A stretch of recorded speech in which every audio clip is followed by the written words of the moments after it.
The Vanishing Man of Fulton, New York. A true horror story they don't want you to know. Fulton, New York was a quiet town. Too quiet, some might say. Nestled between Oswego and Syracuse, it had seen its share of odd happenings, but nothing quite like what happened to Danny Wilkes. Danny was a 34-year-old mechanic who had lived in Fulton his whole life. He wasn't the kind of guy who just disappeared.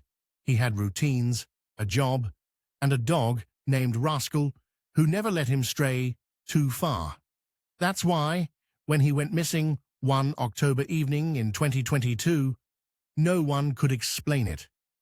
October 9th, 2022, 8:47 p.m. Danny's last known location was the parking lot of an abandoned Nestlé factory, a massive husk of a building that had once been the lifeblood of Fulton's economy. He had stopped there, supposedly waiting for a friend, when he called his sister, Sarah. "I think someone's following me," he whispered. His sister laughed, thinking it was a joke. Danny wasn't the paranoid type.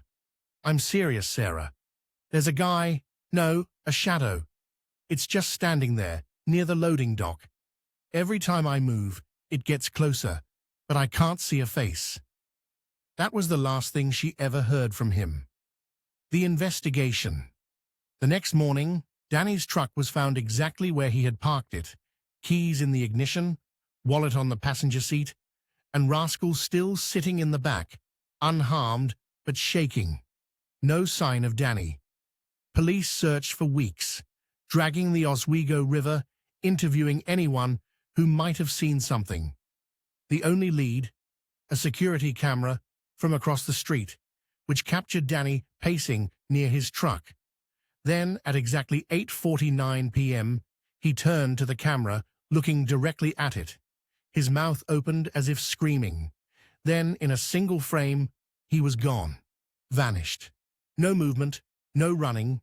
Just there 1 second, gone the next. The twist 1 year later. On October 9th, 2023, Sarah got a notification on her phone. A text message from Danny's number. "I see it now." She froze. The number had been disconnected for months. Her hands shook as she clicked on the message, only to see a single attachment, a video. It was security footage. The same footage from the night Danny disappeared.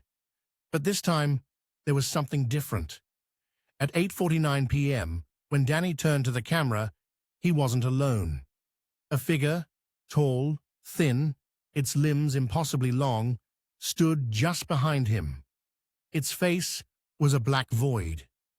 And as Danny opened his mouth to scream, it turned its head toward the camera, as if it knew she was watching. Then the video cut off. Sarah dropped her phone, heart pounding. She turned on the light, trying to shake the fear creeping up her spine. That's when Rascal, the dog Danny had left behind, began growling at the corner of the room. She didn't want to look, but she could feel it. Something was watching her.